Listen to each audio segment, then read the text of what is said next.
তাহাজ্জুদ আর ফজরের অভ্যাস আছে যার, রহমত পূর্ণ প্রভাত হয় তার। আলহামদুলিল্লাহি রাব্বিল আলামিন, আসসালাতু ওয়াসসালামু আলা সাইয়্যিদিল মুরসালিন, আম্মা বা'দু, আউযু বিল্লাহি মিনাশ শাইতানির রাজীম, বিসমিল্লাহির রহমানির রহিম। আসসালাতু ওয়াসসালামু আলাইকা ইয়া রাসূলুল্লাহ ওয়া আলা আলিকা ওয়া আসহাবিকা ইয়া হাবিবাল্লাহ। আসসালাতু ওয়াসসালামু আলাইকা ইয়া নবিয়াল্লাহ ওয়া আলা আলিকা ওয়া আসহাবিকা ইয়া নূরাল্লাহ। মাদানী চ্যানেলের দর্শক শ্রোতা, আলহামদুলিল্লাহ আবারও উপস্থিত হয়েছি রহমতপূর্ণ প্রভাত অনুষ্ঠান নিয়ে। যেখান থেকে আমাদের অনুষ্ঠান দেখছেন, দূরে কিংবা কাছে, দেশে কিংবা প্রবাসে, সকল দর্শককে জানাই আন্তরিক মোবারকবাদ। আল্লাহ তাবারক ওয়া তাআলার দয়া, আলহামদুলিল্লাহ রহমতপূর্ণ প্রভাত এই অনুষ্ঠানে আমরা এক একদিন এক একটি বিষয় নিয়ে আলোচনা করার চেষ্টা করি, কিছু নেকির দাওয়াত দিয়ে থাকি, ভালো কথাগুলো আপনাদের পর্যন্ত পৌঁছানোর চেষ্টা করে থাকি। আজকের অনুষ্ঠানে আমরা কোরআনে পাকের তেলাওয়াত শুনবো, হামদে বারি তাআলা, নাতে রাসূল মকবুল সাল্লাল্লাহু আলাইহি সাল্লাম একটি বিষয় নিয়েছে আলোচনা করার জন্য, তাও আপনাদেরকে জানাবো। নবী রাহমাত শফি উম্মত সাল্লাল্লাহু তাআলা আলাইহি ওয়াসাল্লামের আলিশান ফরমান হচ্ছে, যে ব্যক্তি আমার উপর দৈনিক 50 বার করে দুরূদ শরীফ পাঠ করবে, কাল কিয়ামতের ময়দানে আমি তার সাথে মুসাফা করব। সাল্লু আলাল হাবিব সাল্লাল্লাহু তাআলা আলা মুহাম্মদ সাল্লাল্লাহু তাআলা আলাইহি ওয়াসাল্লাম। দর্শক শ্রোতা, আমরা যেখানে আছি ভালো ভালো নিয়ত সহকারে কোরআনে পাকের তেলাওয়াত শ্রবণ করি এবং তরজমাও দেখি। এরপর আজকের বিষয় আপনাদের সাথে শেয়ার করব আল্লাহ চাই ইনশাআল্লাহ তাবারক ওয়া তাআলা। জি, কোরআনে পাকের তেলাওয়াত শুনিয়ে দিন। أعوذ بالله من الشيطان الرجيم. بسم الله الرحمن الرحيم. وإن كل لما جميع لدينا محضرون.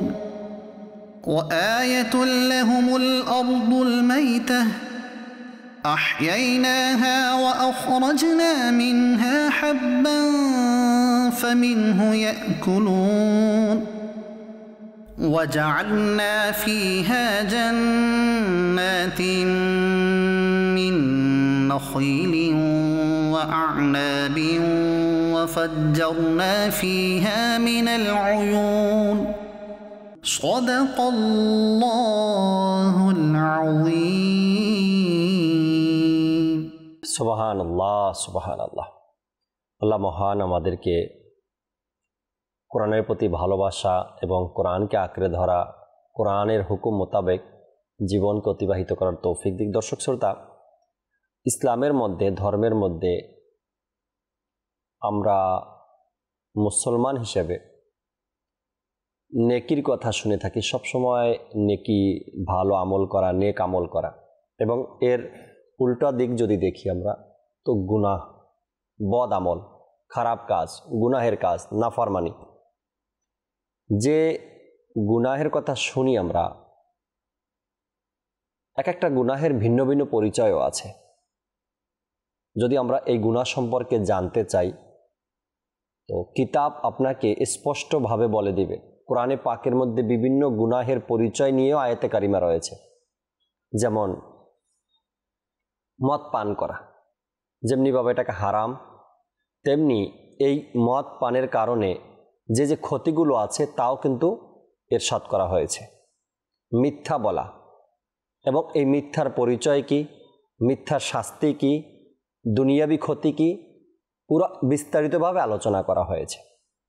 এমনিভাবে হারাম খাওয়া, এর কুফল কি রয়েছে, শাস্তি কি রয়েছে, আযাব কি আছে, এবং হারামের কারণে দুনিয়া এবং আখেরাতের ক্ষতি কি রয়েছে, তাও আলোচনা করা হয়েছে। প্রত্যেকটা বিষয়, প্রত্যেকটা গুনাহের বিষয়, তার ওই গুনাহের পরিচয়ও তুলে ধরা হয়েছে হাদিসে মোবারকার মধ্যে, কিতাবের মধ্যে, এবং সেই গুনাহের কারণে দুনিয়াবি এবং দ্বীনি যে ক্ষতিসমূহ হয়ে থাকে তাও মানুষকে বোঝানো হয়েছে। এই যে গুনাহের কথাগুলো আমরা প্রায় সময় শুনে থাকি, আলোচনা করি, বা নিজেও অনেক সময় যখন এটা ফিল হয় নিজের মধ্যে যে না, আমি অনেক বড় গুনাহগার, বা আমি গুনাহ করে ফেলেছি, তখন কিন্তু একটা অনুশোচনা নিজের মধ্যে কাজ করে যে বাঁচার উপায় কি। এই গুনাহের পার্থিব কিছু দিক নিয়ে আজ আমরা আলোচনা করব। গুনাহের 5টি পার্থিব ক্ষতি রয়েছে, সে 5টি পার্থিব ক্ষতি কি কি তাও জানব, এবং এই ক্ষতি থেকে, এই গুনাহ থেকে আমি আমাকে কিভাবে বাঁচাতে পারি, এই বিষয়গুলো নিয়ে আজ ইনশাআল্লাহ তাবারাক ওয়া তাআলা আমরা আলোচনা করার চেষ্টা করব। কামরুজ্জামান ভাই আমাদের সাথে আছেন, মুত্তালিব ভাইও আছেন, শুনবো তাদের থেকে। এর পূর্বে আসুন একটি হামদে বারি তাআলা অনুষ্ঠানে অ্যাড করি, শুনি আমরা সবাই মিলে, এরপর আজকের বিষয় নিয়ে আলোচনা করবো। আল্লাহ চাই। জি নুরুল্লাহ ভাই।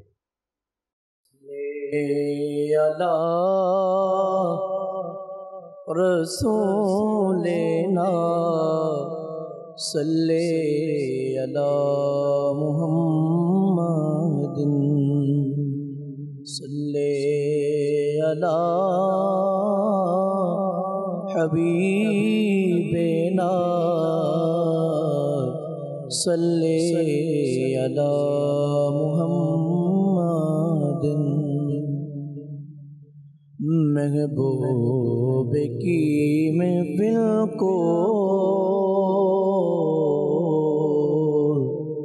महबूब सजाते हैं, आते हैं वही जिनको मेरे सरकार बुलाते हैं। और महबूब की महफिल को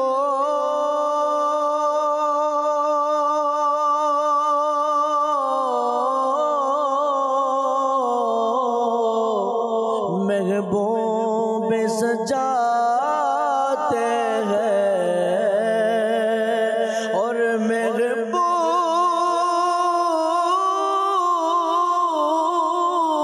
की महफिल को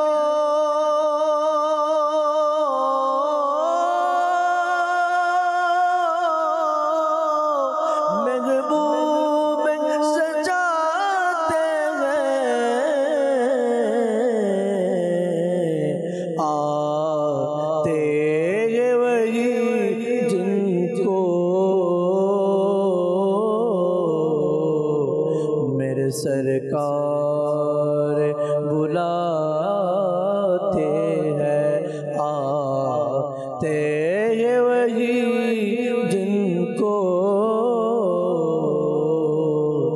मेरे सरकार बुलाते हैं। सल्ले अला रसूलना सल्ले अला मुहम्मदिन सल्ले अला हबीबना सल्ले अला मुहम्मदिन। अल्लाहु अल्लाहु अल्लाहु अल्लाहु अल्लाहु अल्लाहु अल्लाहु अल्लाहु अल्लाहु।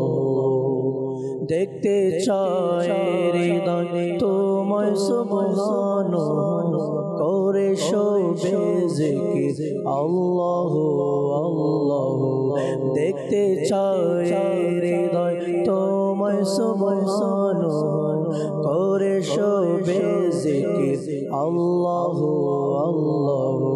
भूलिनी भूलबो ना खुदा तुम्हें कबू, भूलिनी भूलबो ना खुदा तुम्हें कबू। मने प्राणे खुदा, मने प्राणे खुदा তুমি তুমি শুধু। আল্লাহু আল্লাহু আল্লাহু আল্লাহু আল্লাহু আল্লাহু আল্লাহু আল্লাহু আল্লাহু আল্লাহু আল্লাহু আল্লাহু আল্লাহু আল্লাহু। বাগানে গগনে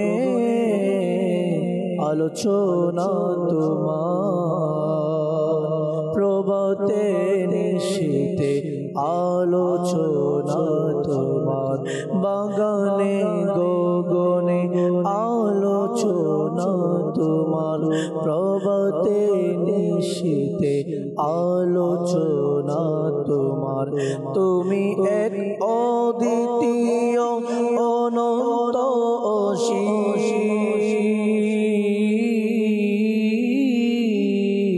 তুমি এক অদ্বিতীয় অনন্ত অসীম, তুমি এক অদ্বিতীয় অনন্ত অসীম, তবনে অংশীদার জাল্লা জালালুহু। আল্লাহু আল্লাহু আল্লাহু আল্লাহু আল্লাহু আল্লাহু আল্লাহু আল্লাহু আল্লাহু আল্লাহু আল্লাহু আল্লাহু। সারা পৃথিবী চায় তোমায় পেতে শুধু, আমরা তোমারি বান্দা সুবহানাহু। মওলা মওলা মওলা মওলা, সারা পৃথিবী চাই তোমায় পেতে শুধু, আমরা তোমারি বান্দা সুবহানাহু। তুমি পুত পবিত্র অনন্ত অসীম, তুমি পুত পবিত্র অনন্ত অসীম, হে রহিম রহমান, হে রহিম রহমান জাল্লা জালালুহু। আল্লাহু আল্লাহু আল্লাহু আল্লাহু আল্লাহু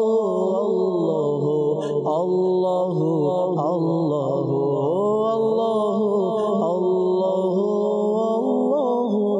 আল্লাহু আল্লাহু আল্লাহু আল্লাহু আল্লাহু।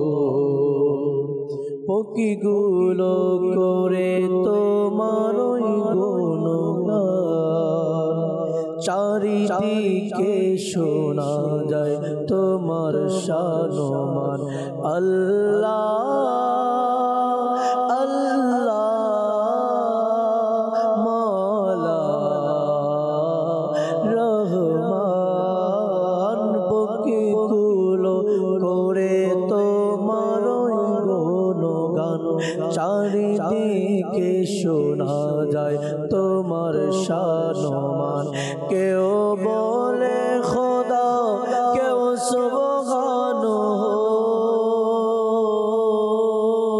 কেউ বলে খোদা, কেউ সুবহানাহু, কেউ বলে খোদা, কেউ সুবহানাহু। আর সবাই বলে, আর সবাই বলে লা শারীকা লাকা। আল্লাহু আল্লাহু আল্লাহু আল্লাহু আল্লাহু আল্লাহু আল্লাহু আল্লাহু আল্লাহু আল্লাহু আল্লাহু আল্লাহু। সুবহানাল্লাহ সুবহানাল্লাহ। মহান আল্লাহ তাবারক ওয়া তাআলার শান অর্থাৎ হামদে বারি তাআলা শুনছিলাম আমরা, আল্লাহ তাআলার জিকির করছি। আল্লাহ তাআলা কত মহান,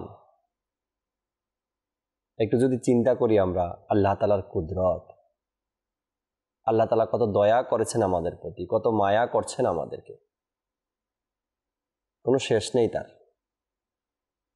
আল্লাহ তাআলা আবহাওয়াটা কেমন দরকার বান্দার জন্য, আল্লাহ সেই ব্যবস্থাটাই করে দেন বান্দার জন্য। আজ সন্ধ্যাটা বান্দার জন্য আবহাওয়া কেমন দরকার সে ব্যবস্থা আল্লাহ করে দেন বান্দার জন্য।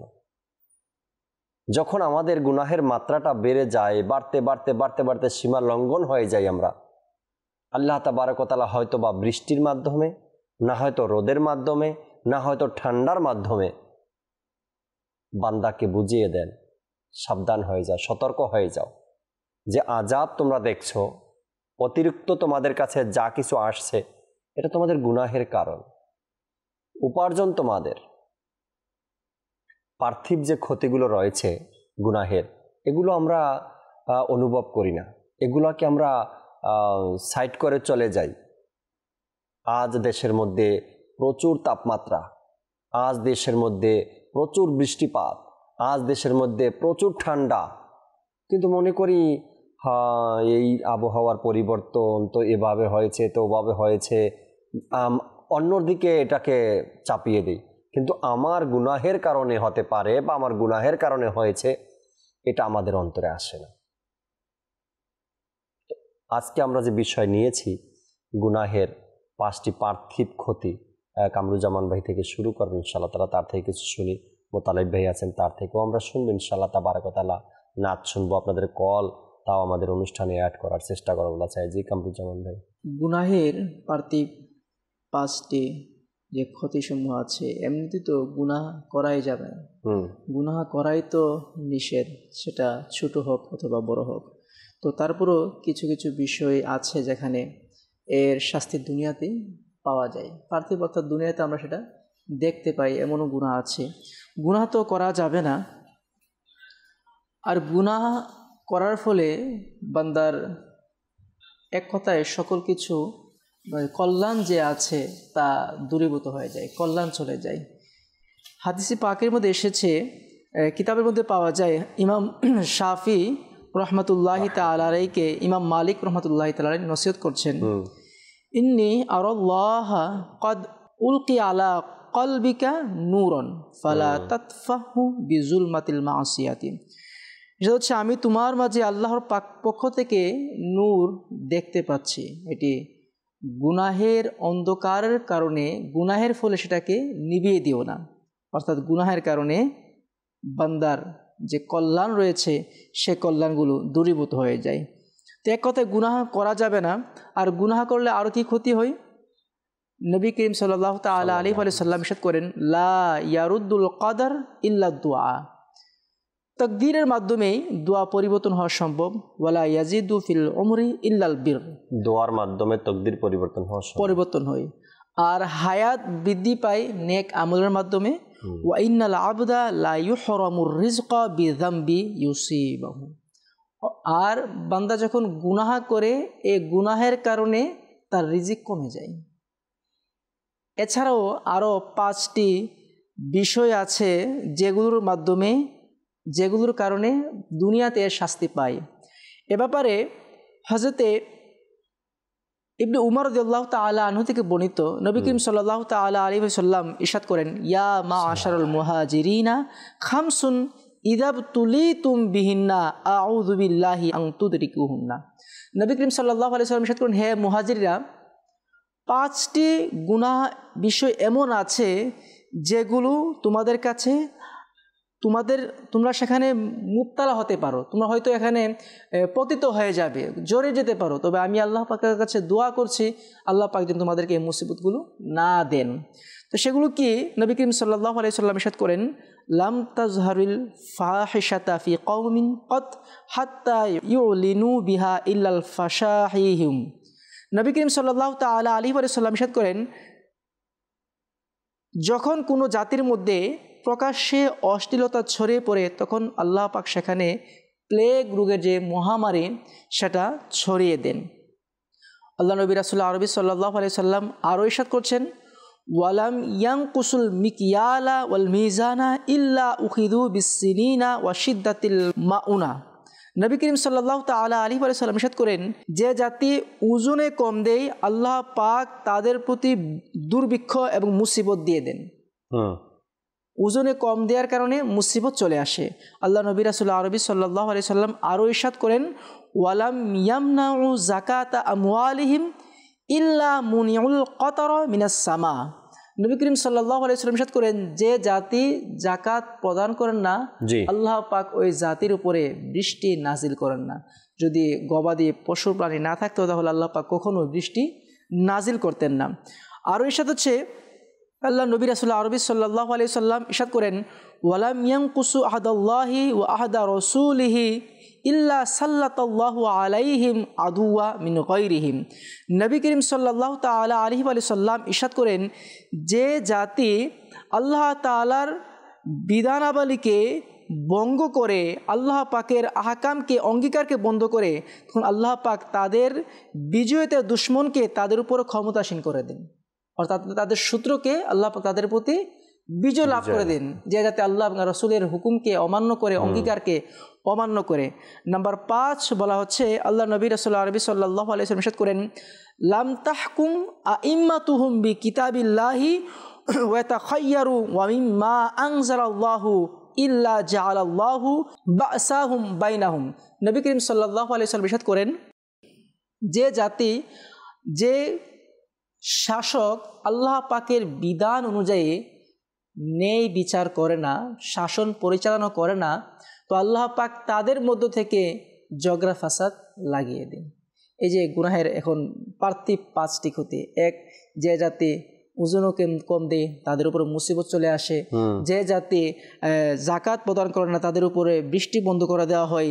যে জাতি আপনার ফাহিশা চলে আসে, সেই জাতির মধ্যে আল্লাহ পাক প্লেগ রোগ বা বিভিন্ন মহামারী দান করে দেন। যে জাতি আল্লাহ পাকের অঙ্গীকারকে ভঙ্গ করেন, তখন আল্লাহ পাক ওই জাতির উপর তার বিরুদ্ধে দুশ্মন আছে, দুশ্মনকে চাপিয়ে দেন। যে জাতি আল্লাহ পাকের হুকুম অনুযায়ী, বিধান অনুযায়ী আমল করে না, রাষ্ট্র পরিচালনা করে না, আল্লাহ পাক তাদের নিজেদের মধ্যে ঝগড়া ফাসাদ লাগিয়ে দেয়। এখানে 5টি ক্ষতি আলোচনা করা হয়েছে রাসূল পাক সাল্লাল্লাহু আলাইহি ওয়াসাল্লাম। এছাড়াও পার্থিব ক্ষতির কথা তো বলা হয়েছে, যেমন কোরআনে পাকের মধ্যে আল্লাহ তাবারক ওয়া তাআলা ইরশাদ করেছেন যে গুনাহের আরেকটা নামও আমরা জানি, পাপ, তাই না? গুনাহও বলি, আবার পাপও বলা হয়। তো কোরআনের তর্জমা করতে গিয়ে তর্জমাকারীরা অনেক সময় গুনাহ উল্লেখ করেছেন, আবার পাপ উল্লেখ করেছেন। যার যখন যে শব্দটা যেখানে চয়েস হয়েছে সে সেটাই সেখানে ব্যবহার করেছেন। সাধারণ মানুষের মধ্যে গ্রাম অঞ্চলে যদি দেখি তো পাপ শব্দটা একটু তারা বেশি ব্যবহার করে। পাপ বললে তাড়াতাড়ি চিনতে পারে বা বুঝতে পারে। গুনাহের কথাগুলো যখন কিতাবাদি আমরা অধ্যয়ন করি তখন কিতাবের মধ্যে গুনাহের কথাটা বেশি উল্লেখ থাকে। আল্লাহ তাআলা কোরআনে পাকের মধ্যে বলেন, অতঃপর যে ব্যক্তি এ ওসিয়ত শ্রবণ করার পর তা পরিবর্তন সাধন করে, নিশ্চয়ই আল্লাহ সর্বশ্রোতা সর্বজ্ঞ। এই আয়াতে পাকের মধ্যে এই গুনাহের শব্দটি, পাপ শব্দটি এসেছে এবং আল্লাহ তাবারক ওয়া তাআলা সব কিছু জানেন এবং সব কিছু দেখেন। আপনি লুকিয়ে করেন আর প্রকাশ্যে করেন, পাপের কাজ, গুনাহের কাজ, এর পার্থিব ক্ষতি আপনার দুনিয়াতেও আছে, আখেরাতেও আছে। আমাদের কামরুজ্জামান ভাই চমৎকার করে বলছেন 5টি পার্থিব ক্ষতির কথা, দুনিয়াবী ক্ষতি। এই গুনাহের প্রভাবটা গত 2-1 দিন আগেই মনে হয় মুতালিব ভাইও ছিলেন প্রোগ্রামে, যে নেক আমলের প্রভাবটা সন্তানের উপরে পড়ে, তাই না? পরিবারের উপরে পড়ে। ঠিক আজকের যে বিষয় আমরা নিয়েছি, গুনাহের পার্থিব ক্ষতি, আপনার গুনাহের প্রভাবটা আপনার সন্তানের উপরে পড়বে। আপনি হয়তো অলরেডি টের পেয়ে গেছেন, অলরেডি বুঝে গেছেন যে আমার গুনাহের কারণে আমার সন্তানের উপরে সেই প্রভাবটা পড়ছে, কিন্তু আপনি এখন লজ্জায় বলতে পারছেন না। আপনি আজকে আপনার সন্তান এত খারাপ পথে চলে গেছে চিন্তা ভাবনার বাহিরে, কিন্তু এখন আপনি মনে মনে ভাবতেছেন কেন গেছে খারাপ পথে, আমার সন্তান এমন কেন হয়েছে, আমি তো জানি। অর্থাৎ আমার পাপের কারণে এই পার্থিব ক্ষতি এটা, যে আমার পাপের প্রভাবটা, আমার গুনাহের প্রভাবটা আমার সন্তানের উপরে পড়েছে।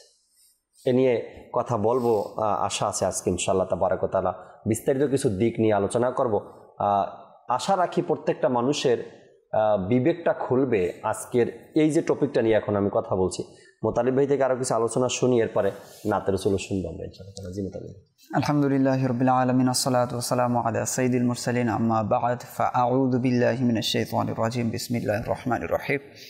আপনি যে দিকটা এসেছেন সেটা হচ্ছে আসলে ব্যক্তি যখন কোনো অন্যায় কাজে লিপ্ত হয়, জড়িয়ে পড়ে গর্হিত কোনো কাজ করে, তখন সে পিতামাতা হিসাবে তার সন্তানের কাছে তার কোনো মূল্য থাকে না, তার কথার কোনো গুরুত্ব থাকে না। রাইট। সব পরিবারের দিক থেকে সে যদি কর্তা হয়, সে কর্তা হিসাবে তার কোনো গুরুত্ব থাকে না, সেই পরিবারে অশৃঙ্খলা দেখা দেয়। সমাজপতি যদি আমরা হিসেবে তাকে ধরি, যে সমাজের সে গণ্যমান্য এবং সমাজে তার একটা মূল্য আছে, যখন মানুষ জানে সে গর্হিত কাজ করে, অন্যায় কাজ করে, নিজেই তো বেআইনি কাজ করে, সে আবার আইনের কীভাবে কাজ করতে পারে, সে আবার কিভাবে মানুষকে সংশোধন করতে পারে, তার কথার তখন সেখানে কোনো মূল্য থাকে না। সে যদি রাষ্ট্রীয় কোনো পর্যায়ে থাকে এবং সে যদি কোনো গঠিত কাজ করে, অন্যায় কাজ করে, এই যে পার্থিব যে বিষয়গুলো রয়েছে, বিভিন্ন বিষয়ের ক্ষেত্রে তার এই সামান্য ভুলগুলোর কারণে, পাপগুলোর কারণে তাকে অনেক বিষয়ের সম্মুখীন হতে হয় এবং অনেক বিশৃঙ্খলা, অবহেলার পাত্র হয় দাঁড়ায়, অবহেলার পাত্র। সে বাবা হলেও যখন তার ঘরে 5 জন সন্তান আছে, আর 5 জন সন্তানই জেনে গেছে কি আমার বাবা অবৈধ কাজ করে, গুনাহের কাজ করে, পাপের কাজের সাথে আমার বাবা জড়িত, তো তখন সন্তানের কাছে সে অবহেলা হয়ে যায় ওই বাবার। কেন? সন্তানরা নীতিগত দিক থেকে মানতে পারে না যে আমার বাবা একজন অপরাধী হবে, তখন অবহেলার দৃষ্টিতে বাবাকে বলতে পারে না কিছু, বাবা এই কারণে কিন্তু অবহেলা করে। প্রত্যেকটা ক্ষেত্রে কিন্তু এরকম, যেমন সন্তান তার বাবাকে বলতে পারে না কেননা তার বাবা, অনুরূপভাবে যে পরিবারের লোকজন যারা রয়েছে তারা তার যে ঘরের কর্তা আছে তাকে বলতে পারে না সে ঘরের কর্তা, অনুরূপভাবে সমাজপতি যারা আছে তাকে ভয়ে কিছু বলে না, না জানে আমার কোনো ক্ষতি করে ফেলে।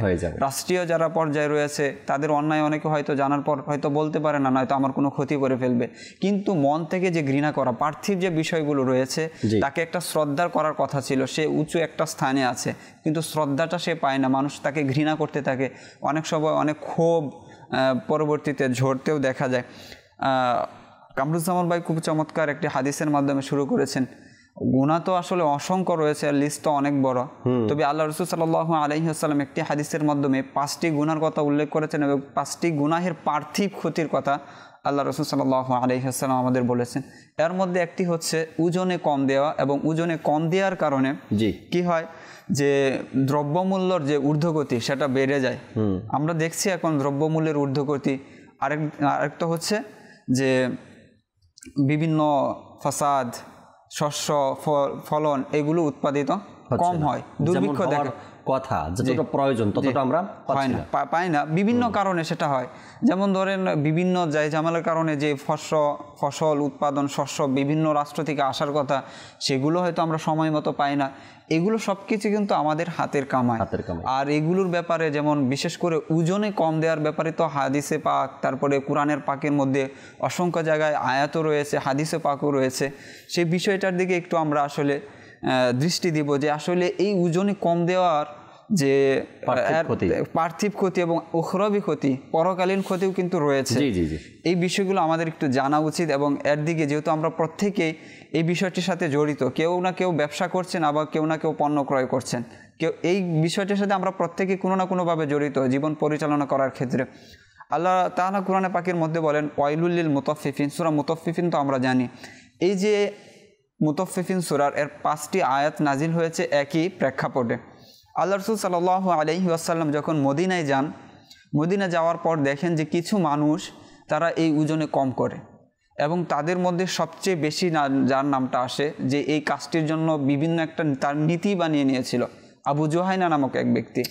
সে পণ্য ক্রয় করার জন্য একটি পাল্লা এবং পণ্য বিক্রি করার জন্য আরেকটি পাল্লা, দুইটি ওজন করার যন্ত্র সে রেখেছিল। আচ্ছা, সে যখন কারো থেকে জিনিস ক্রয় করত তখন সে যে মাপ করার যে যন্ত্র সে একটা ব্যবহার করত, আবার বিক্রি করার সময় আরেকটি ব্যবহার করত, যেন নেওয়ার সময়ও লাভজনক হয়, দেওয়ার সময়ও লাভজনক হয়।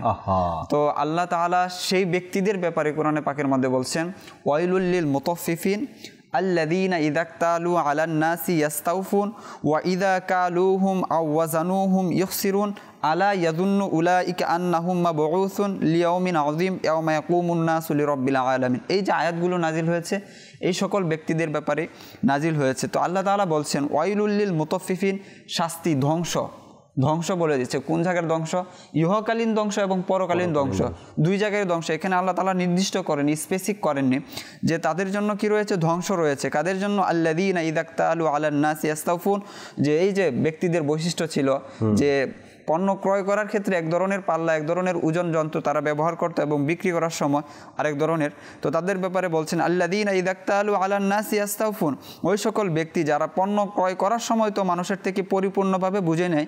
ওয়া ইযা কালুহুম আও ওয়াজানুহুম ইখসিরুন, কিন্তু যখন তারা বিক্রি করে তখন যখন তারা মাপ করে অথবা ওজন করে তখন সেখানে তারা কম করে। তো তাদের ব্যাপারে বলছেন আলা ইয়াযুন্নু উলাইকা আন্নাহুম মাবউসুন, এই সকল ব্যক্তিরা কি এটা ভাবছে যে তাদেরকে কিয়ামতের দিন পুনরুত্থিত করা হবে না? আল্লাহ তাআলার ধমক, আল্লাহ তাআলা কিভাবে সতর্ক করছেন যে তোমরা যে এটা ভাবছো যে তোমরা এখানেই চিরকাল থাকবে, মানুষদেরকে যে তোমরা ঠকাচ্ছ, মানুষদের সাথে এই যে তোমরা বোকা বানাচ্ছ, ধোঁকা দিচ্ছ, তোমরা কি ভাবছো যে এর হিসাব তোমাদের থেকে নেওয়া হবে না? তোমাদেরকে এমনি ছেড়ে দেওয়া হবে? আলা ইয়াদুন্নু উলাইকা আন্নাহুম মাবউসুন, তোমরা ভাবছো তোমাদেরকে কিয়ামতের দিন উত্থিত করা হবে না? লিয়াউমিন আযীম, যে দিনটা হবে মহান দিন। ইয়াউমা ইয়াকুমুন নাসু লিরাব্বিল আলামিন, জেনে রাখো ওই দিন মানুষ মহান স্রষ্টা সকল জাহানের প্রতিপালকের নিকট দণ্ডায়মান হবে। তোমরা ভুলে যেও না যে তোমরা আল্লাহ তাআলার সামনে দণ্ডায়মান হবে না। এই যে এখানে একটা মাপ, ওজন, এ ব্যাপারে আল্লাহ তাআলা বলেছেন। বিভিন্ন জায়গায় আল্লাহ তাআলা এই ওজনের ব্যাপারে আমাদের সতর্ক করেছেন। আল্লাহ তাআলা শপথ করে বলছেন ওয়াসসামা রাফাআহা ওয়া ওয়াদাআল মিজান, আল্লাহ তাআলা যে আসমানের শপথ করছেন, যে আসমান আল্লাহ তাআলা প্রতিষ্ঠিত করেছেন। ওয়া রাফাআহা ওয়া ওয়াদাআল মিজান, আল্লাহ তাআলা মিজান প্রতিষ্ঠা করবেন। আল্লাহ তাতাগাউ ফিল মিজান, আল্লাহ তাআলা পরবর্তীতে বলছেন যে এই মিজান, এই যে ওজন করার ক্ষেত্রে তোমরা কখনো কমই করো না। আল্লাহ তাতাগাউ ফিল মিজান ওয়া আকিমুল ওয়াজনা বিল কিসত, তোমরা ন্যায়পরায়ণের সাথে, সত্যতার সাথে যথাযথ যে পরিমাণটা দিলে আসলে সঠিক হবে, হক আদায় হবে, তোমরা সেটা কি করো? পরিপূর্ণ করো। অন্যত্র আল্লাহ তাআলা বলেন যে আল্লাহ তাআলা সকল রাসূলকে পাঠিয়েছেন এবং তার সাথে পরিমাপের বিষয়টি আল্লাহ তাআলা দিয়ে দিয়েছেন এবং কিতাব দিয়েছেন। তো কত বড় একটা গুরুত্বপূর্ণ বিষয়। হযরত শুআয়ব আলাইহিস সালাতু ওয়াস সালাম, তার যে গোত্রের মাঝে তাকে পাঠানো হয়, সেই গোত্রের তিনি তার প্রথম যে দায়িত্ব ছিল, তিনি আল্লাহ তাআলার দিকে তাদেরকে ডাকেন যে আল্লাহ তাআলার দিকে আসো।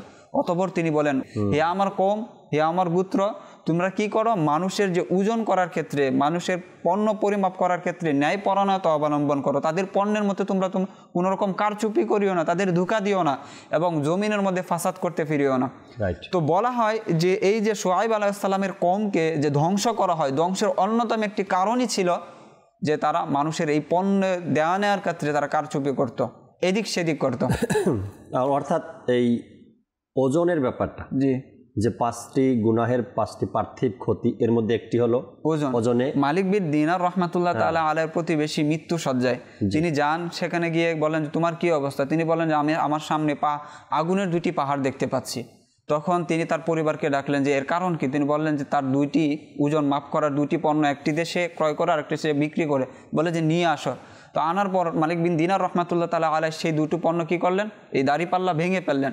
তো অতঃপর বললেন যে এখন তোমার কি অবস্থা? বললেন যে এখন আমার অবস্থা আরও ভয়াবহ। তো এই যে পার্থিব ক্ষতিগুলো আমরা দেখছি, শুআয়ব আলাইহিস সালামের কওমকে ধ্বংস করা হয়েছে কেন? এই ওজনে কম করার কারণে। এই যে মালিক বিন দিনার রহমাতুল্লাহ তাআলা আলাইহির প্রতিবেশী, এই যে ব্যক্তির এই অবস্থা পরিণত কেন? পার্থিব অবস্থা এগুলো, কিয়ামত তো বাকি রয়ে গেছে, সেখানের অবস্থা হিসাব তো বাকি রয়ে গেছে। সেখানে তো মানুষ তো যাবে কিয়ামতের ময়দানে, যে অনেক নেক নিয়ে সেখানে উপস্থিত হবে, কিন্তু তার কোনো কিছুই পরবর্তীতে থাকবে না। শুধু মানুষ এই মানুষের সাথে দুর্ব্যবহার, মানুষের সাথে অন্যায় আচরণ, মানুষের সাথে ধোঁকা, মানুষের এই যে পণ্যের মধ্যে এই কারচুপি করার কারণে কিয়ামতের ময়দানে তার কিছুই থাকবে না। তো দুনিয়াতেই এই অসংখ্য নজির রয়েছে এই ওজনে কম দেওয়ার ব্যাপারে। রাইট। এবং এর পার্থিব ক্ষতিও কোরআন ও হাদিসের মধ্যে রয়েছে, যে পার্থিব ক্ষতির কথা যে আলোচনা করা হয়েছে। ওজনে কম দেওয়া, এটা বর্তমান সময় আমরা আলোচনা করছি, ভাববেন না এখনই মনে হয় শুরু হয়েছে, না। ওজনে কম দেওয়া সেই পূর্বের জমানা থেকে, বনি ইসরাইলের জমানা থেকে ওজনে কম দেওয়ার এই খারাপ অভ্যাসটা মানুষের মধ্যে ছিল। সবার না, অসাধু ব্যবসায়ী কিছু ছিল এই রকমের, যাদের মধ্যে ওজনে কম দেওয়া।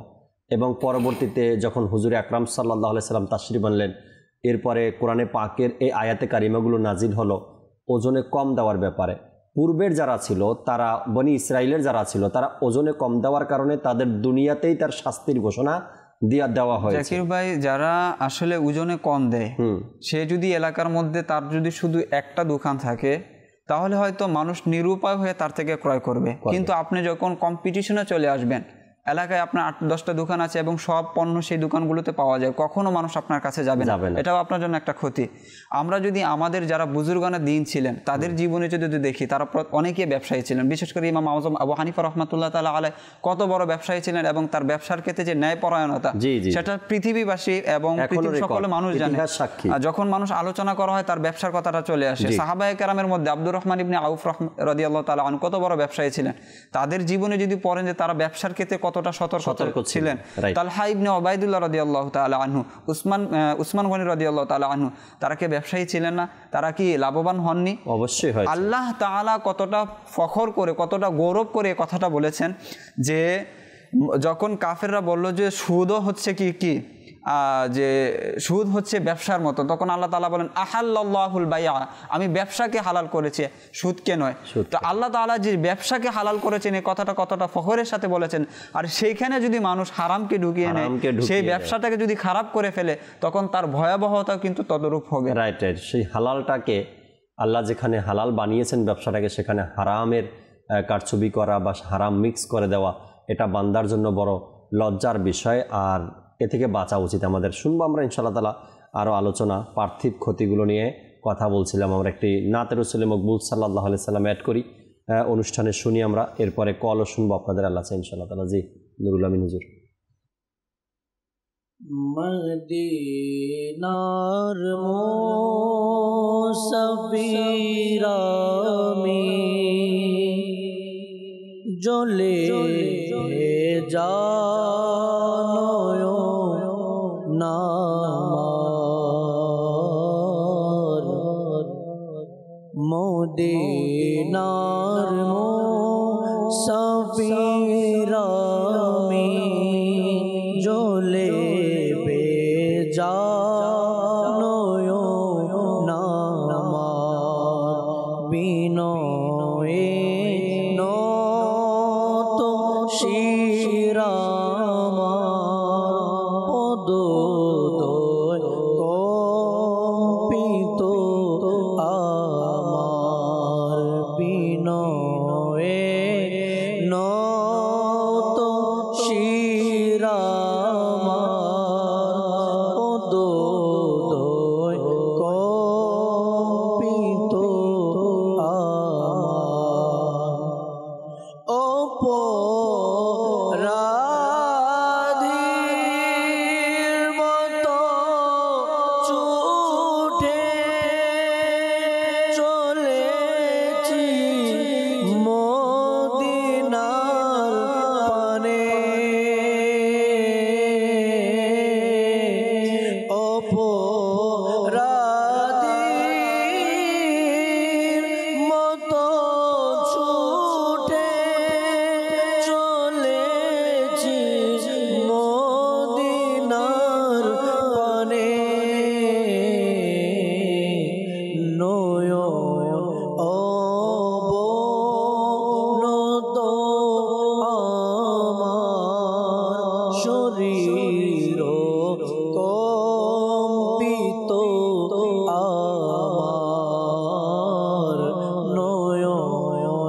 নয়ন যখন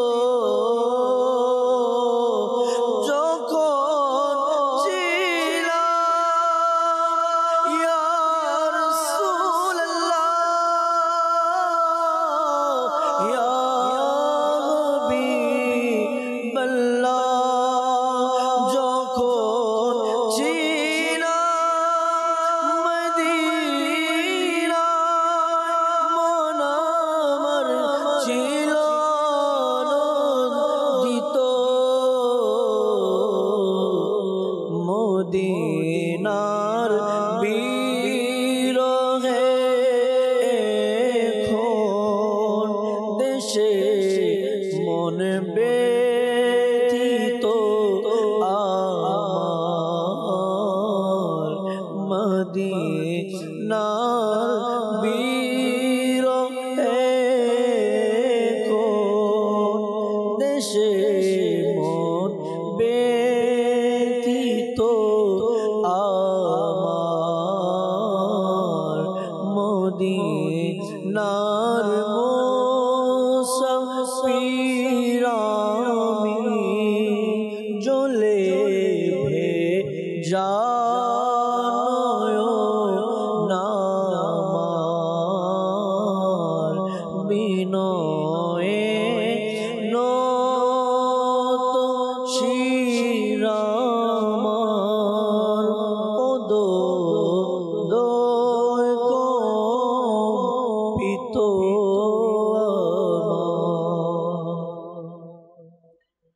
আল্লাহ আল্লাহ আল্লাহ আল্লাহ তাবারক ওয়া তাআলা আশিকদের মনের আশা পূরণ করে দিক।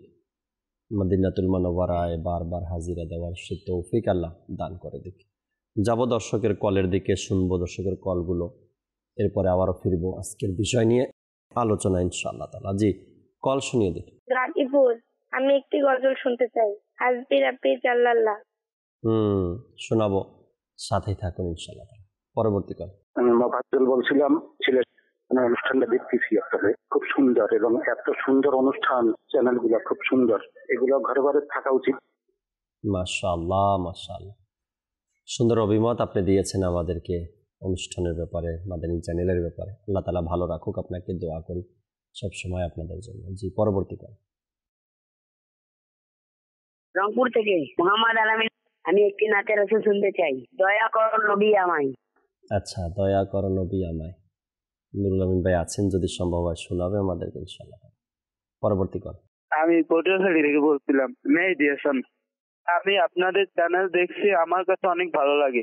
আজকের অনুষ্ঠান রহমতপূর্ণ প্রভাত, অনেক সুন্দর বিষয় নেওয়া হয়েছে। এর থেকে আমরা অনেক কিছু শিখতে পারবো এবং জানতে পারবো। আমাদের জন্য দোয়া করবেন।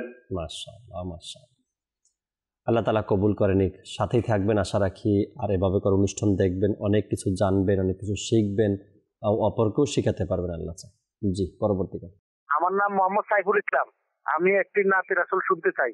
মদিনা যাওয়ার যাওনা ইজাজত। সাইফুল ভাই কোত্থেকে বলছেন তা কিন্তু জানার নাই, কিন্তু আপনারা অনুরোধ পাঠিয়ে দিয়েছেন আমাদেরকে। মদিনায় যাওয়ার দাওনা ইজাজত কালাম ইনশাআল্লাহ তাআলা শুনবো আমরা। দর্শক, আপনাদের কল নিলাম আমরা, অনুরোধগুলো পূরণ করবো একটু পর ইনশাআল্লাহ তাআলা। যে আলোচনা শুনছিলাম, কামরুজ্জামান ভাই, মোতালিব ভাই বলছিলেন গুনাহের পার্থিব ক্ষতিসমূহ। আজকাল যেহেতু দুনিয়াটা ধীরে ধীরে আপডেট হচ্ছে, ডিজিটালের দিকে যাচ্ছি আমরা, আমাদের গুনাহের মাত্রাটাও জানি কেন ডিজিটালের দিকেই যাচ্ছে। একটা সময় আমি যখন ছোট ছিলাম তখন বেতের পাল্লা দেখছি ছোটবেলায়, হয়তো আপনারাও দেখেছেন। এর আগে কি ছিল এটা আমার জানা নেই। বড় 5 কেজি ওজনের জন্য বেতের পাল্লা ছিল, আর 1-2 কেজি মাপার জন্য টিনের পাল্লা ছিল, এরকমের কিছু। এটার মধ্যেও কারচুপি ছিল, এটার মধ্যে 2 নম্বরই ছিল। এর মধ্যে ওজনে কম দেওয়ার এক সিস্টেম তারা বানিয়ে নিয়েছিল। ছোটোবেলায় শুনতাম আর কি, দেখতাম কিভাবে ওজনে কম দেওয়া যায়। আচ্ছা, এরপরে পাথর যে আছে, যেটা দিয়ে ওজন করা হয়, 1 কেজি ওজনের পাথর যেটা আছে, এটার মধ্যে যদি 100 গ্রামও প্লাস করে দেওয়া যায়, তো 100 গ্রাম মাইনাস প্লাস হয়ে গেল বিক্রি করার সময় বা নেওয়ার সময়, এরকম একটা সিস্টেম বানিয়ে নিয়েছে। এরপরে এখন তো ডিজিটাল পালা আসছে, তাই না? ওজন করে পাল্লার উপরে রাখে, ওখানে প্রাইস সহকারে দেখিয়ে দেয় কয় টাকা। এখানেও 2 নম্বরই চলছে, অর্থাৎ যত আপডেট হচ্ছে আমাদের গুনাহটার রাস্তাটাও যেন আপডেট করছি আমরা। আল্লাহ আসানি দান করুক, আল্লাহ তাআলা বোঝার তৌফিক দিক। কবে হুঁশ ফিরে আসবে? উদাহরণ দিচ্ছি একটা, কামরুজ্জামান ভাই, এখন বর্তমান সময়ে সবচেয়ে কম মূল্যে যে জিনিসটা পাওয়া যায় সেটা পেঁপে, সম্ভবত তরকারির দিক থেকে, বাজারের দিক, নিত্য প্রয়োজনীয় বাজার যেটা, হয়তো 40 টাকা, 50 টাকা, 60 টাকা কেজি হবে। এই সবচেয়ে কম মূল্যের একটা পণ্য বেচতে গিয়েও হয়তো 1 টাকা 2 টাকা লাভের জন্য 2 নাম্বারই করছি, ওজনে কম দিচ্ছি। কি ভাবছি আমরা, এই 2 টাকা দিয়েই কি অনেক কিছু করে ফেলবো? অনেক কিছু হয়ে যাবে কি মনে হয় আমাদের? আর এই 2 টাকা যে আপনি 2 নাম্বারই করে নিয়ে আসলেন নিজের সন্তানের জন্য, একবার নিজের বিবেককে প্রশ্ন করেন, আমি আমার সন্তানকে কি খাওয়ালাম? আচ্ছা, আপনি 2 নাম্বারই করছেন 2 টাকার জন্য। এখন কোন 2 টাকা? শত শত টাকা তো আপনার কাছে, এখন এই 2 টাকা কোন 2 টাকা? তার মানে আপনার হারামটা পুরোটা মিক্স হয়ে গেছে। আপনি আপনার সন্তানকে খাওয়াচ্ছেন, আবার সেই সন্তান থেকে আশা করছেন ভালো কিছু। কীভাবে সম্ভব? আমরা এক কাজ করি, এই ছোট নজরটা ছেড়ে দেই। যতদিন পর্যন্ত আমাদের এই 2 টাকার দিকে নজর থাকবে, ততদিন ভালো কিছু করা আপনার আমার পক্ষে সম্ভব নয়। 2 টাকা নোট নয় না, এটা আমি বলছি না, 2 টাকাও টাকা, এটারও মূল্য আছে, এটারও দাম আছে। আমার বলার উদ্দেশ্য হলো, হারাম উপার্জনের ক্ষেত্রে 2 টাকার দিকে নজর দেওয়াটা ছেড়ে দেই। আবার প্রশ্ন করবেন, তাহলে কি লক্ষ টাকার হারামের দিকে নজর দিব? না, সেখানেও দেওয়া যাবে না। একটা ছোট্ট উদাহরণ, এটা হারাম যদি 2 টাকাও হয়, এদিকেও যেন আমরা নজর না দেই। এগুলো তো হারাম, আপনি ধোঁকা দিচ্ছেন, ঠকাচ্ছেন, কারো হক নষ্ট করছেন। তা হারামের মধ্যে আপনি যখন যাবেন, সেই হারামের কখনো আরাম আপনার হবে না। পার্থিব ক্ষতি এগুলো। আপনার পরিবারের লোক আপনার কাজে আসবে না, আপনার সন্তান আপনার কাজে আসবে না। যারা হারামের সাথে জড়িত, মানুষকে ধোঁকা দেয়, আর যারা এইরকমের কাজগুলো করে, ওজনে কম দেয়, তাদের পরিবার পরিজন, সন্তান সন্ততি না দুনিয়ায় কাজে আসবে না আখেরাতে কাজে আসবে, তারা কখনো আপনার কাজে আসবে না। কামরুজ্জামান ভাই থেকে কিছু শুনি, এরপরে ইনশাআল্লাহ তাআলা অনুরোধের কালাম নিব। মুতালিব ভাইও আছেন, শুনবো। জি, আমরা শুনছিলাম দুনিয়ার পার্থিব যে ক্ষতিগুলো আছে গুনাহের পার্থিব ক্ষতির মধ্যে এটিও আমরা শুনেছি, যখন কোনো মজলুম শাসক আল্লাহ পাকের বিধানাবলীকে অমান্য করে, আল্লাহ পাকের অঙ্গীকারকে ভঙ্গ করে, তাহলে আল্লাহ পাক তার বিপরীতে অন্য কোনো শত্রু শাসনকে নিয়োজিত করে দেন। আমরা দেখেছি যুগে যুগে এর প্রমাণ রয়েছে। ঐতিহাসিকগুলো লিখেছে যে শাসক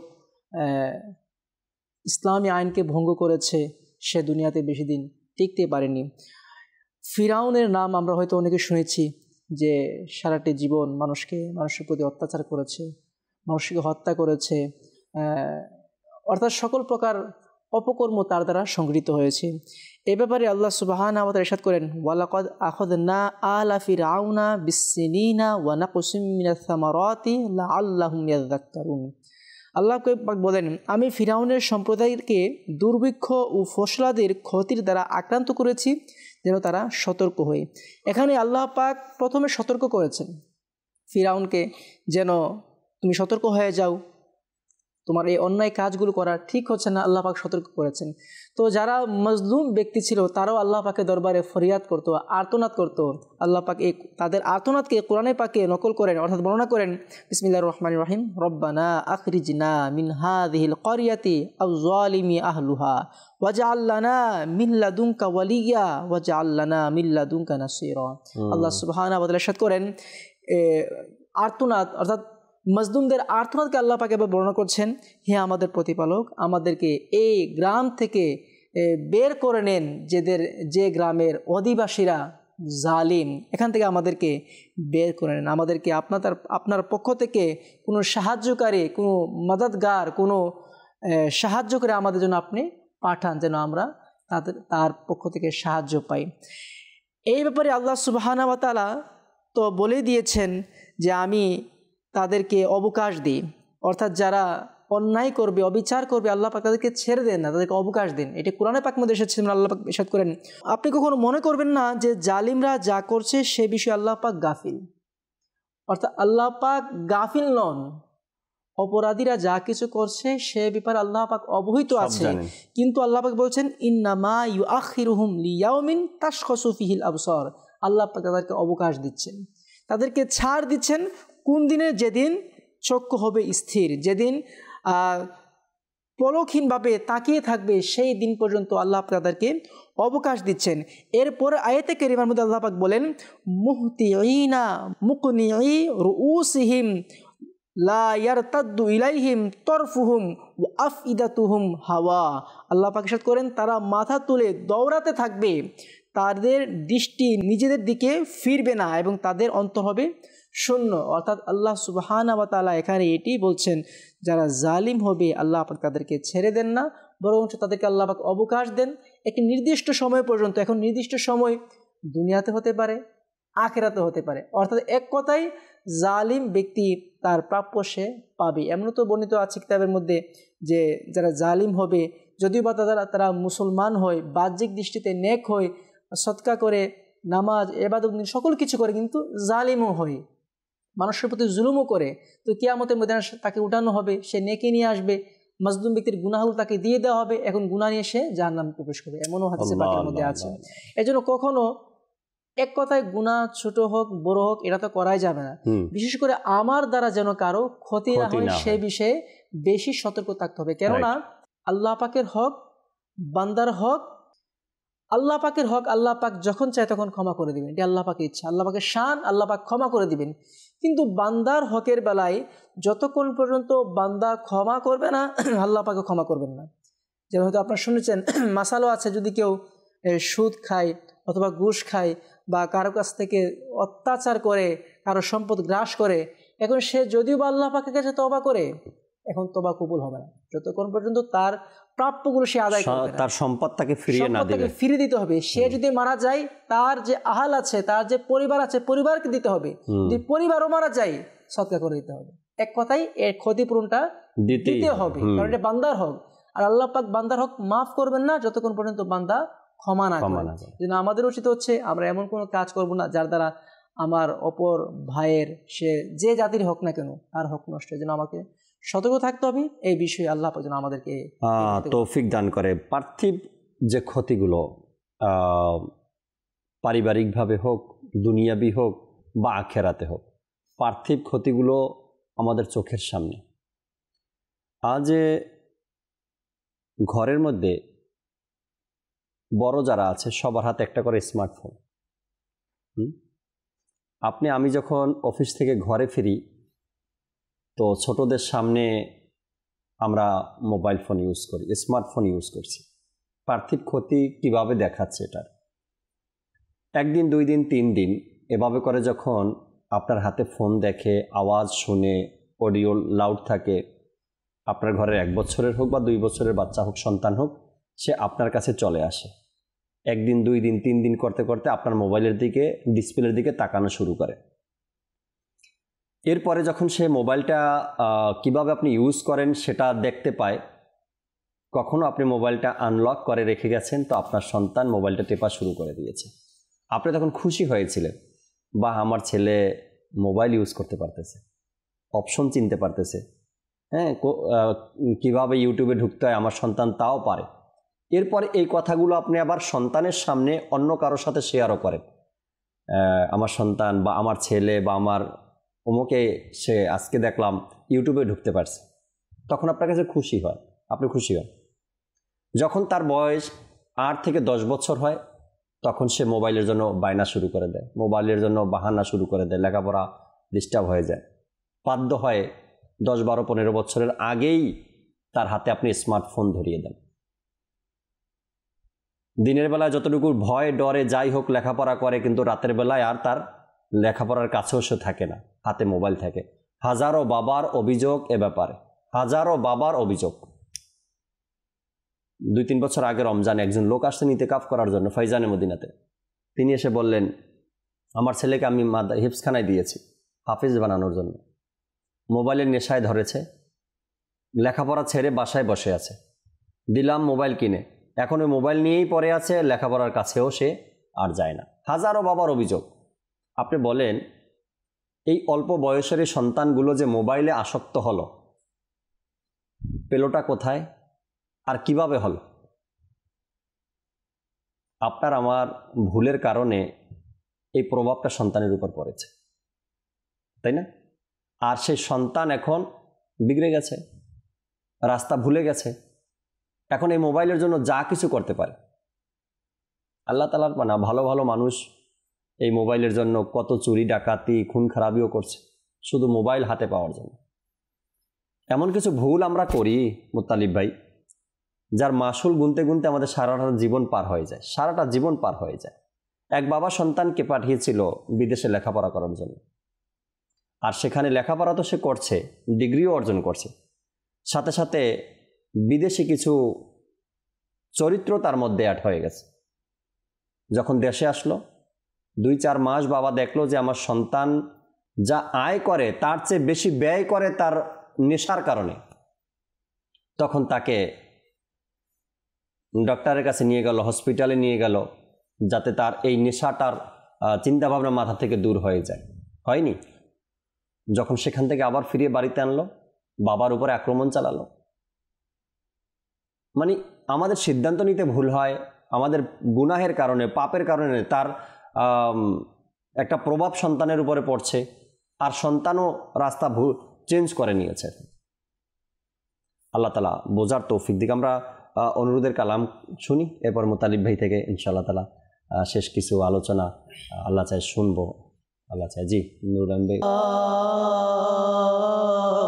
আদেশ দিলেন মুস্তাফা, দয়া করলেন তার খোদা, পাতর করলো জিকিরুল্লাহ, লা ইলাহা ইল্লাল্লাহ, বলো হাসবি রব্বি জাল্লাল্লাহ, মা ফি কলবি গায়রুল্লাহ, নূরে মুহাম্মদ সাল্লাল্লাহ, লা ইলাহা ইল্লাল্লাহ। প্রিয় বোনকে বললেন মন, বলো না কি করেছিলে, আমার আশার পড়বে কি, চুপি চুপি পড়ছিলে। প্রিয় বোনকে বললেন মন, বলো না কি করেছিলে, আমার আশা পড়বে কি, চুপি চুপি পড়ছিলে। প্রিয় বোন পড়লো যত,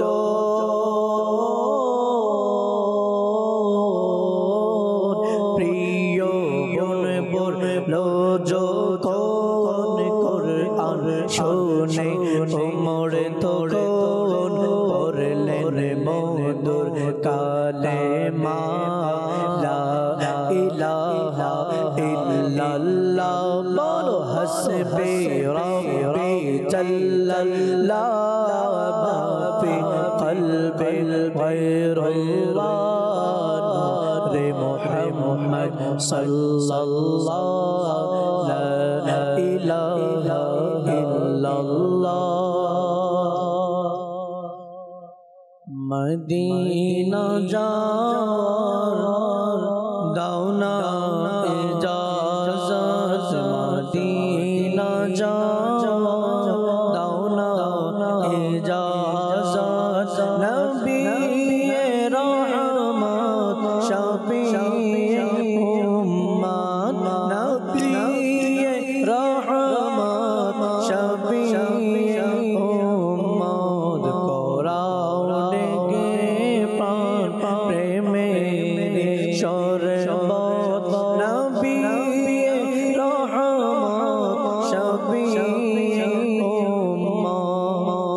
জ্বালাও বুকে মোর আগুনে মন শান্ত যেন ঘুমোয় না জ্বালাও বুকে মোর আগুনে মন শান্ত যেন ঘুমোয় না তোমারি প্রেম যেন কাদায় দিনে রাত তোমারি প্রেম যেন কাদায় দিনে রাত নবী রহমত শফিয়ে উম্মত নবী রহমত শফিয়ে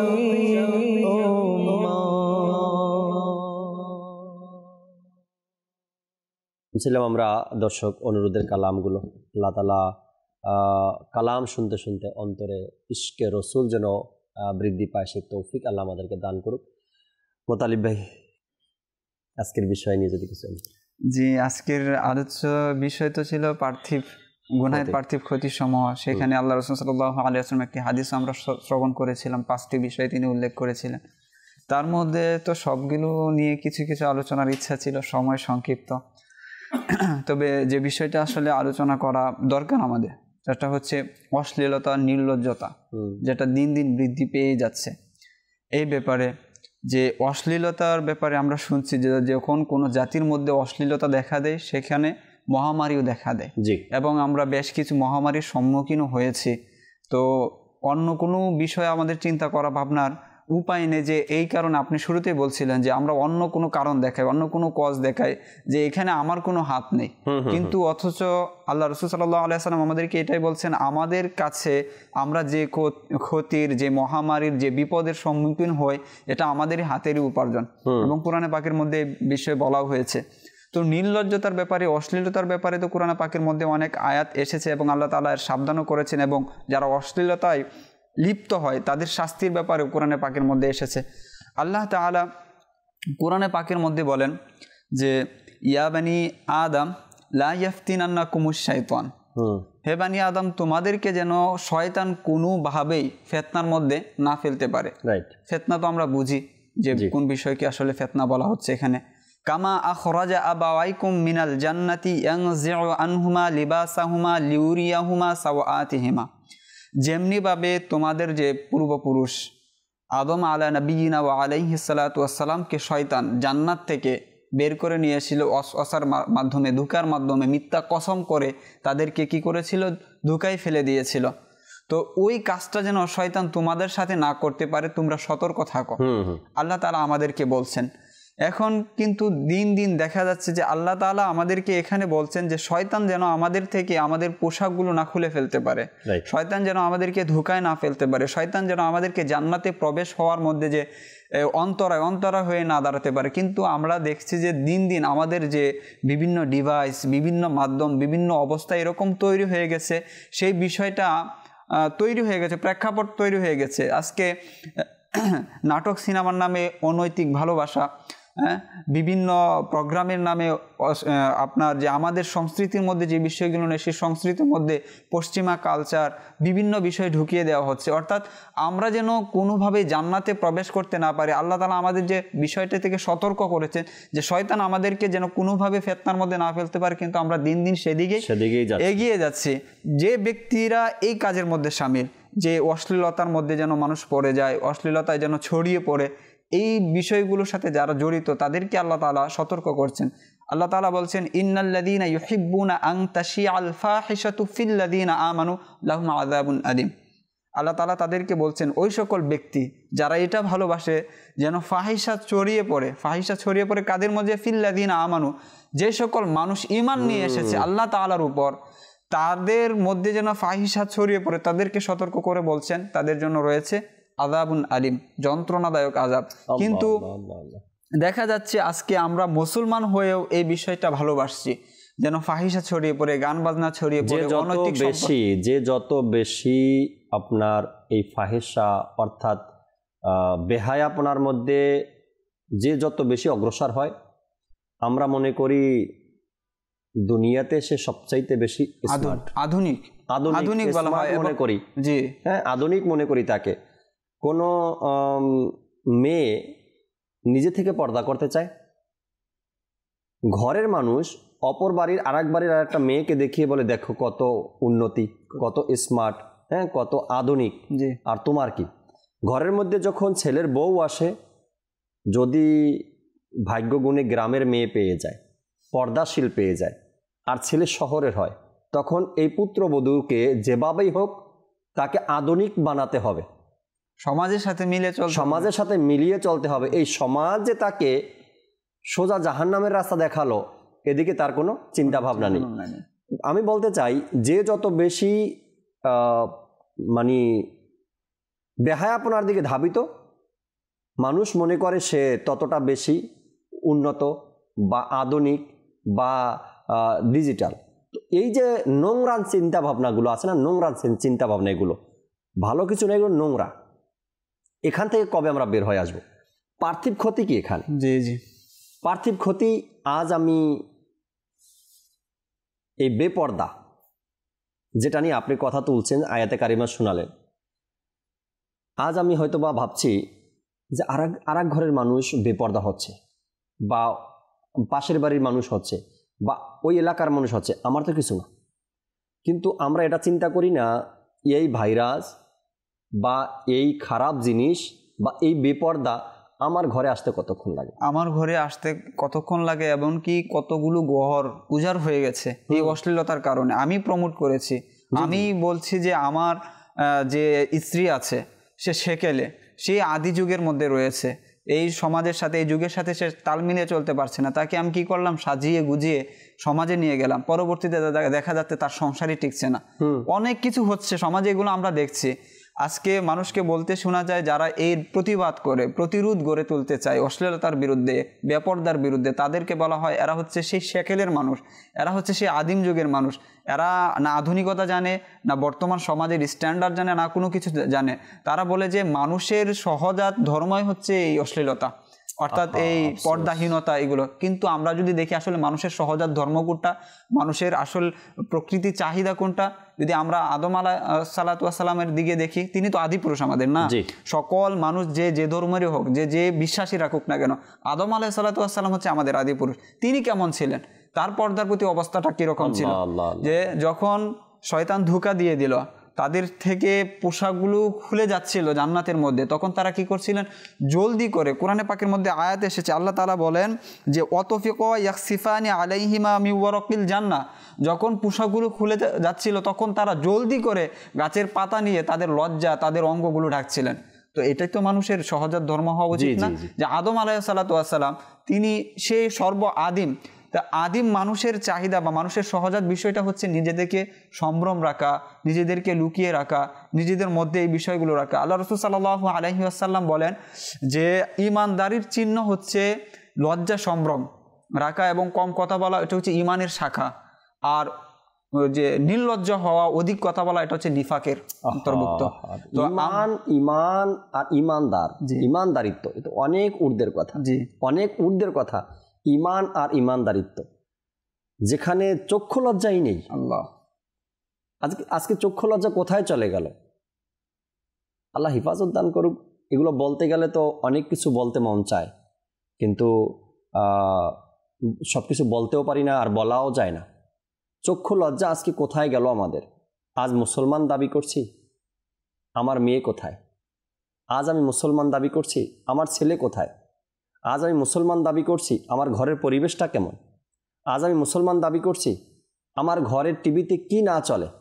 আজ আমি মুসলমান দাবি করছি, আমার ঘরের কোরআন শরীফ আছে কি? আজ আমি মুসলমান দাবি করছি, আমার নামাজ ইবাদত কোথায়? আমার সন্তানের ইবাদত কোথায়? মানে জবাবটা কি দিবে কাল কিয়ামতের ময়দানে? উত্তরটা কি আছে? রেডি আছে উত্তর যে আমি এই জবাব দিব? কোনো উত্তর নেই। তারপরেও নির্দ্বিধায় যেই কথাগুলো, যে হুকুমগুলো আল্লাহ তাআলার পক্ষ থেকে এসেছে, এটাকে অমান্য করছি প্রতি সেকেন্ডে। আমি তো বলবো প্রতি সেকেন্ডে। যদি কোনো ব্যক্তি দাড়ি মুন্ডন করে, সেখানে দাড়ি মুন্ডন করছে মানে তার মানে প্রত্যেকটা মুহূর্ত নাফরমানির মধ্যে আছে, প্রতিটা মুহূর্ত নাফরমানির মধ্যে কাটছে। অর্থাৎ কাল কিয়ামতের ময়দানে জবাব তো দিব দূরের কথা, সেই উত্তর রেডি আছে তো দূরের কথা, দুনিয়াতে প্রতিটা মুহূর্ত আমার নাফরমানিতে কাটছে। সাহাবায়ে কেরাম আলাইহিমুর রিদওয়ান এই বিষয়টার প্রতি, পর্দার প্রতি, নিজেদের স্ত্রী, নিজেদের সন্তান, তাদের যে পর্দা করার বিষয়টি, তার কতটা গুরুত্ব ছিলেন। তলোয়ার নিয়ে দাঁড়িয়ে যেতেন, যে কেউ যদি শুনতে পেত যে এখানে অনৈতিক কাজ হচ্ছে, বেপর্দাহীনতা হচ্ছে। কিন্তু আজকে আমাদের সমাজ, আজকে যে বিষয়গুলো আমরা শুনতে পাই, পেপার পত্রিকায় আসে, খবরের মধ্যে আসে, এই সন্তানগুলো কাদের?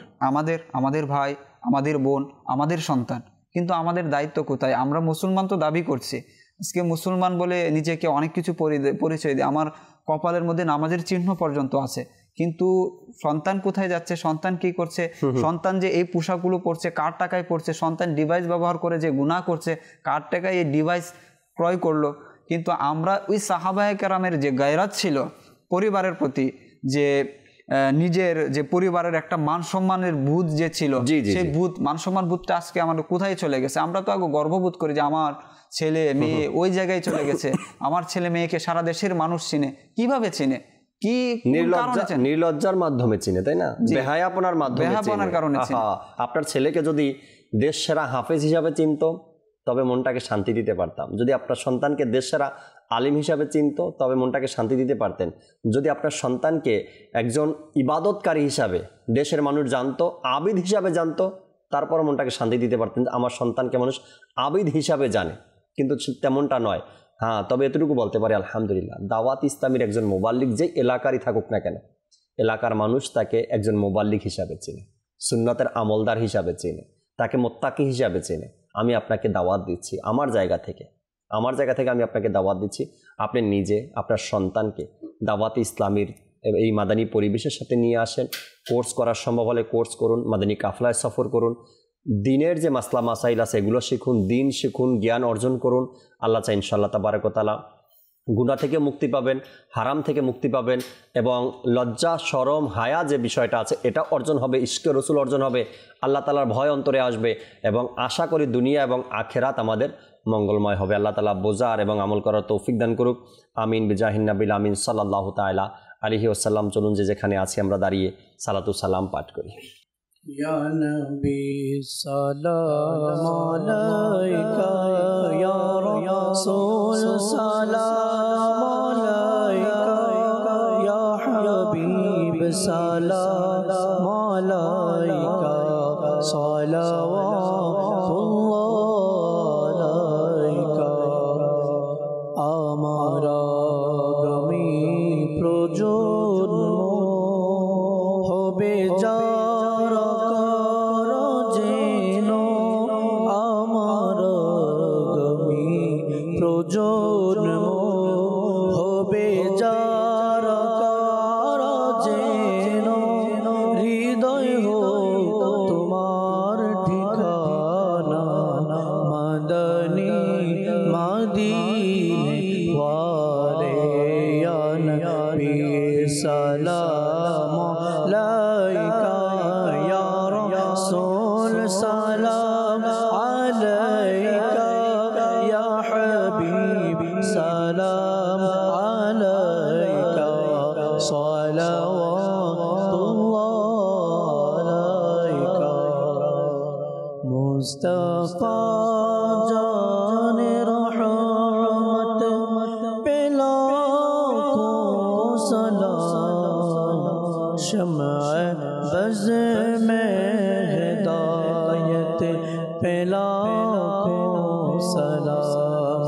मुस्तफा जाने रहमत पे लाखों सलाम, शम्अ बज़ में हिदायत पे लाखों सलाम।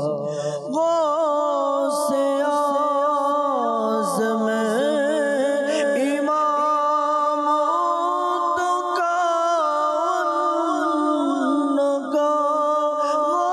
गौसे आज़म इमाम तो का,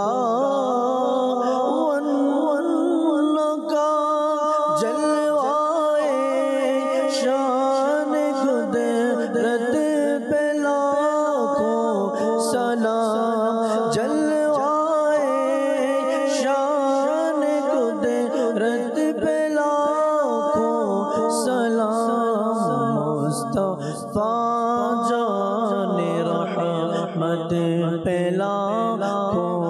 सलाम डाल दी क़ल्बों में अज़मते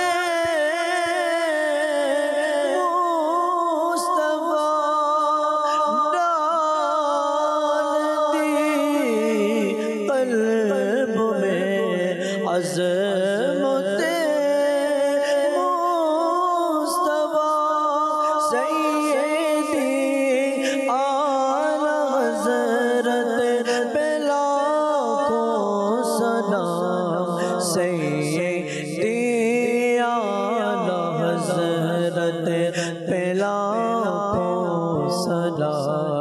मुस्तफा जाने रहमत पे लाखों सलाम शम्अ बज़ में हिदायत पे लाखों सलाम फैज़ से जिनके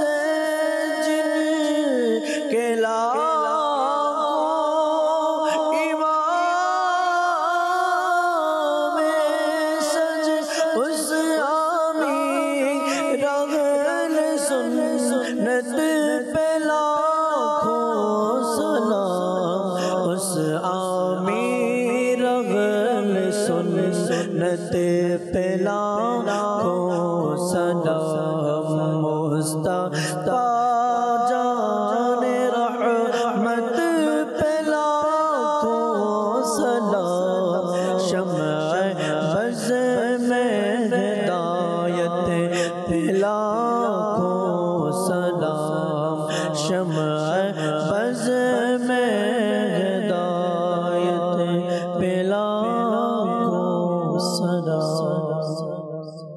अस्सलातु वस्सलामु अलैका या रसूलल्लाह अस्सलातु वस्सलामु अलैका या हबीबल्लाह सुब्हानकल्लाहुम्मा व बिहम्दिका ला इलाहा इल्ला अंता अस्तगफिरुका व अतूबु इलैक सुब्हानकल्लाहुम्मा व बिहम्दिका ला इलाहा इल्ला अंता अस्तगफिरुका व अतूबु इलैक सुब्हानकल्लाहुम्मा व बिहम्दिका ला इलाहा इल्ला अंता अस्तगफिरुका व अतूबु इलैक सलातु वस्सलामु अलैका या नबी अल्लाह व अला आलिका व अस्हाबिका या नूर अल्लाह ला इलाहा इल्लल्लाह मुहम्मदुर रसूलुल्लाह सल्लल्लाहु अलैहि वसल्लम।